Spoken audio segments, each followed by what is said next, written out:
He wrote the soundtrack to The American Dream. Sun, surfing, teenage innocence, the Beach Boys sounded like pure happiness. But the man who built that sound, Brian Wilson, was secretly living a nightmare. This is the story of how the musician who gave a generation its happiest songs was battling a world of darkness, abuse, and a mind that was collapsing under the weight of its own genius. This is the tragic, and ultimately triumphant, story of Brian Wilson. Some voices in music just feel like they were always there, woven into a specific time and place. The harmonies of the Beach Boys are one of those voices. They're the sound of summer itself, of salt in the air, roaring GTOs, and the endless promise of a California Saturday night. For millions, these songs weren't just music, they were a fantasy of sun-drenched freedom, all of it created by a young man from the drab suburb of Hawthorne. That man was Brian Wilson. He was the conductor, the composer, the visionary. Before he was even old enough to legally drink, he had written and produced more than 24 top 40 hits. He saw the recording studio as more than just a room, it was an instrument, a laboratory where he could conjure symphonies out of thin air. By any definition, he was a genius, but genius rarely travels alone. The story of Brian Wilson is a deeply unsettling paradox. It's a story of brilliant, life-affirming art that was born from incredible personal pain. The same mind that could hear and assemble some of the most complex and joyful harmonies in pop history was also a mind under siege. It was haunted by a traumatic childhood, cracked by the pressure of fame, and eventually sent spiraling into mental illness and addiction that would silence him for years. To really understand Brian Wilson, you have to understand this conflict. It's hearing the loneliness hiding just beneath the chorus of fun, fun, fun, and feeling the desperate need for connection in the soaring beauty of God Only Knows. His life shows the spectacular heights an artist can reach and the devastating cost that journey can demand. This isn't just a story about a breakdown, but about survival. It's the story of how a man, lost to the world and to himself, found his way back through the one thing that never really left him, the music. This is the harmony, and this is the heartbreak. The story begins not by the ocean, but in a small house in a working-class town. Brian Douglas Wilson was born on June 20, 1942, in Inglewood, California, the eldest of 3 sons. Shortly after, his family moved to nearby Hawthorne, a suburb miles from the beaches that would define his music. From the start, his world was shaped by 2 powerful, opposing forces: the magical escape he found in music and the terrifying presence of his father, Murray Wilson. Murray was a failed songwriter who saw his sons as a second chance to get the success that he never had. He was also a tyrant. The Wilson home was a place of intense psychological and physical abuse. In one infamous story of his cruelty, Murray allegedly forced a young Brian to stare into his empty eye socket, a twisted form of psychological torment. Many believe a blow to the head from his father was what caused Brian to be almost completely deaf in his right ear, a disability that would profoundly shape his life and his unique approach to sound. But in this climate of fear, something incredible was happening. Brian was a prodigy. He could pick out complex melodies on the piano by ear before he could properly read music. He was obsessed with the intricate vocal harmonies of groups like the Four Freshmen, taking apart their arrangements and teaching the parts to his younger brothers, Dennis and Carl. Music wasn't a hobby, it was a sanctuary, a private world where he could control the sound and create the beauty that was missing from his daily life. The family piano was where his genius truly began to blossom. He spent countless hours breaking down pop songs from the radio, figuring out their chords, and then building them back up into something new, something that was his. The push to turn this private passion into a public one came from an unlikely place. Of the 3 Wilson brothers, only Dennis, the middle child, actually surfed. One day, Dennis came home buzzing about this new coastal subculture and pestered Brian to write a song about it. The idea felt strange to Brian. He was famously scared of the ocean, but he trusted his brother. With their cousin Mike Love providing some surf slang, Brian sat at the piano and wrote a song called Surfin'.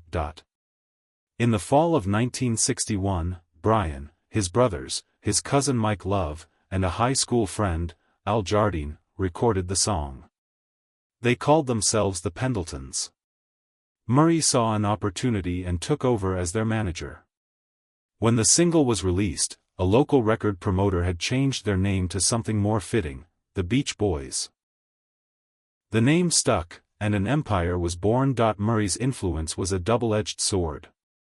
He was relentlessly ambitious, but his abusive nature followed them into the studio, where he constantly critiqued Brian.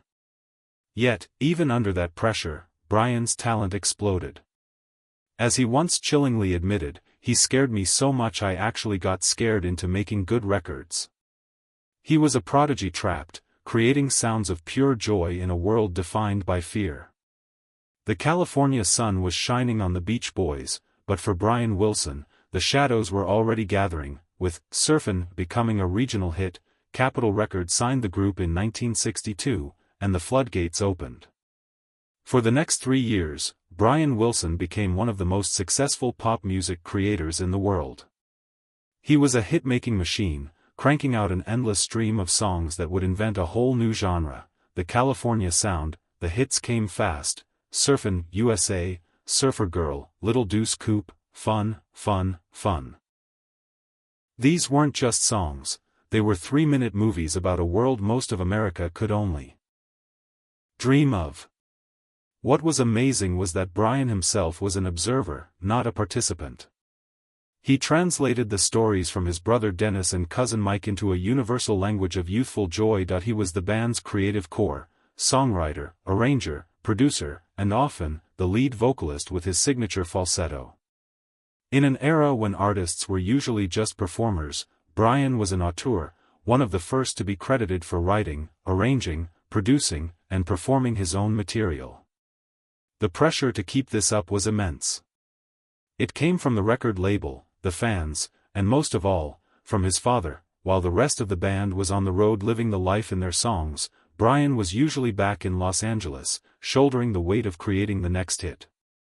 The cycle was relentless: write, arrange, record, produce. Then do it all over again. The strain was starting to show. The constant touring, the pressure, and the trauma of his childhood were catching up to him. While he was writing anthems of carefree fun, his own world was filling with anxiety. "I was run down mentally and emotionally," he later explained, "to the point where I had no peace of mind and no chance to actually sit down and think or even rest." By 1964, the Beach Boys were at the height of their fame, scoring their first #1 hit with "I Get Around." From the outside, it was the all-American success story. But for Brian, the foundation was starting to crumble.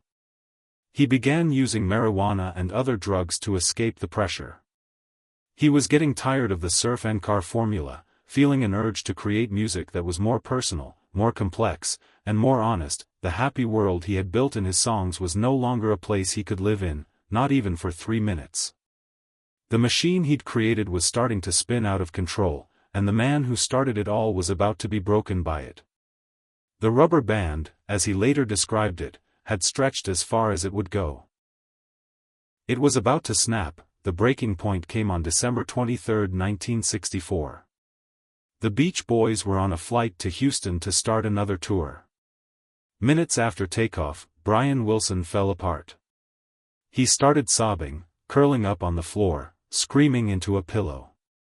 It was a full-blown nervous breakdown. "None of us had ever witnessed something like that," Al Jardine recalled. That night, the band sent him home. At 22 years old, Brian Wilson quit touring. He told the band he couldn't do it anymore. But this wasn't an end. It was a new beginning. Back in Los Angeles, freed from the road, Brian told his wife, Marilyn, "I'm going to make the greatest album ever made." It was a declaration. He would no longer be a touring musician, he would be their wizard behind the curtain. Glenn Campbell was hired to take his place on tour, and Brian retreated into his sanctuary, the recording studios of Hollywood. This unleashed a wave of creativity unlike anything pop music had ever seen. The first hint of this new direction came on the album. The Beach Boys Today, Star. While it had the hit, Help Me, Rhonda, it was the other songs, like, Please Let Me Wonder, that signaled a shift. They were slower, more introspective, with a sadness that was miles away from Little Deuce Coupe. But the real catalyst came from the Beatles.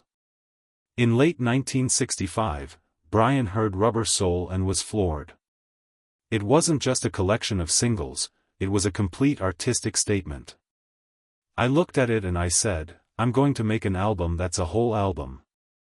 Brian remembered. The competitive fire his father had lit in him now had a new purpose. He wasn't just trying to write another hit, he was trying to answer the Beatles that he found the perfect lyrical partner in a young ad copywriter named Tony Asher.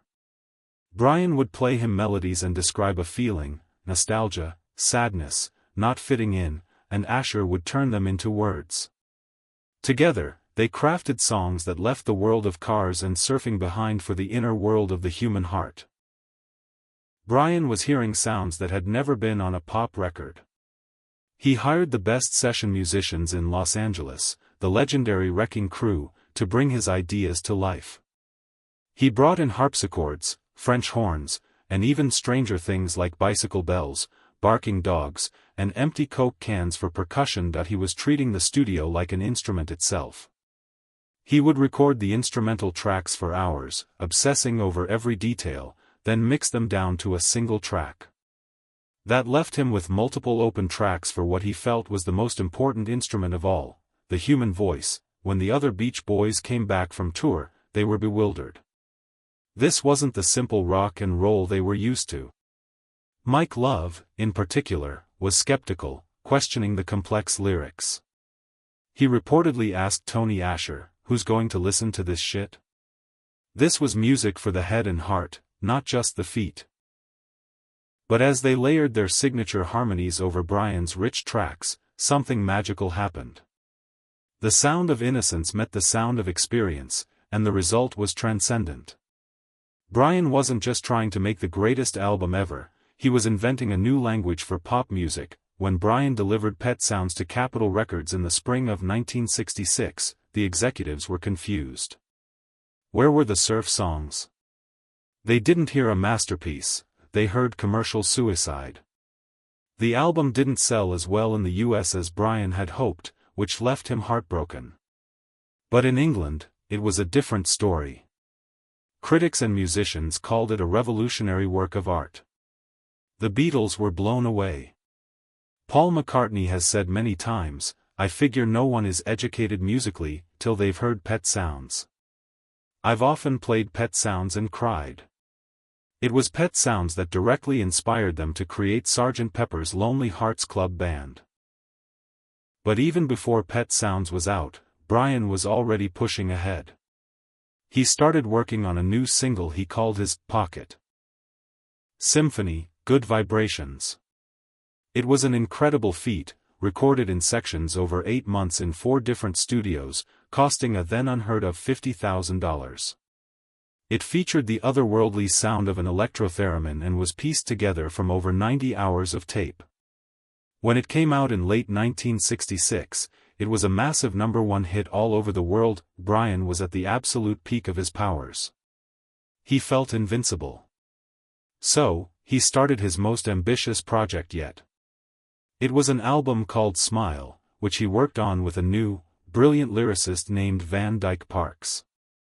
Brian called it a teenage symphony to God. This is where the story turns. The creative peak was also the edge of a cliff. The pressure to top himself was consuming him. His drug use, which started as a way to cope, escalated.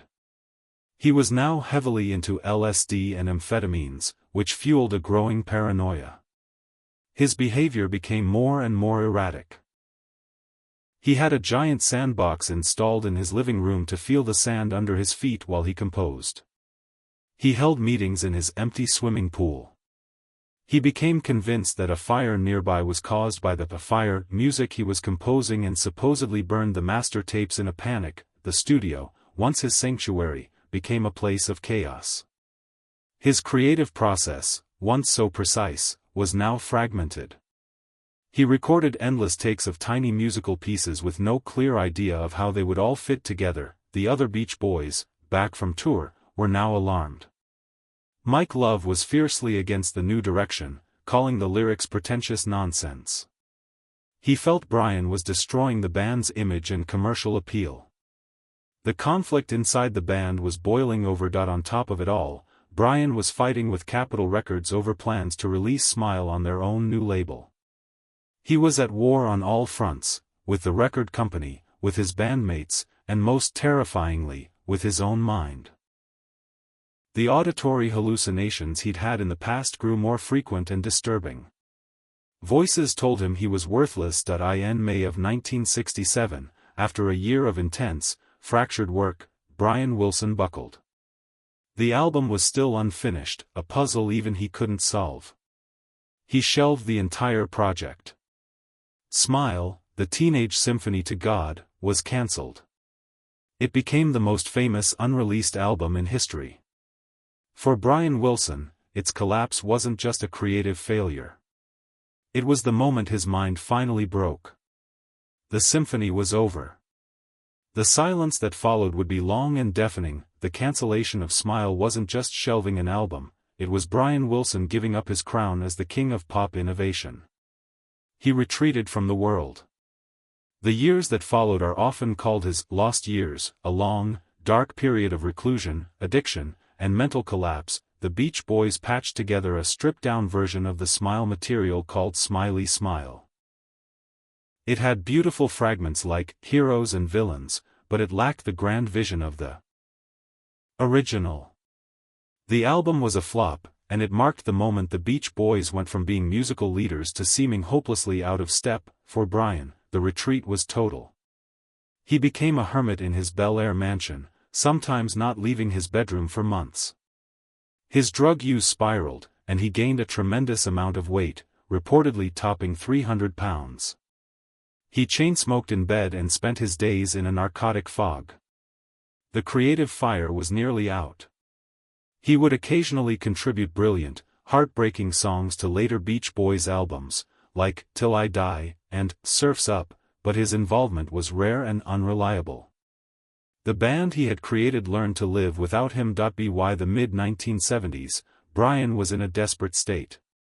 His family felt they had to do something drastic. In 1975, his wife, Marilyn, hired a controversial psychologist, Dr. Eugene Landy. Landy's 24-hour therapy meant he and his team took complete control of a patient's life. At first, it seemed to work. Landy put Brian on a strict diet and exercise plan, kept him off drugs, and forced him to engage with the world again. He lost weight and started writing music. But Landy's control came at a price. His fees were enormous, and he started meddling in the band's business, which got him fired in late 1976. Without Landy, Brian quickly relapsed. By the early 1980s, he was back in the depths of addiction and obesity. Desperate, the family made a fateful choice. They rehired Eugene Landy in 1982.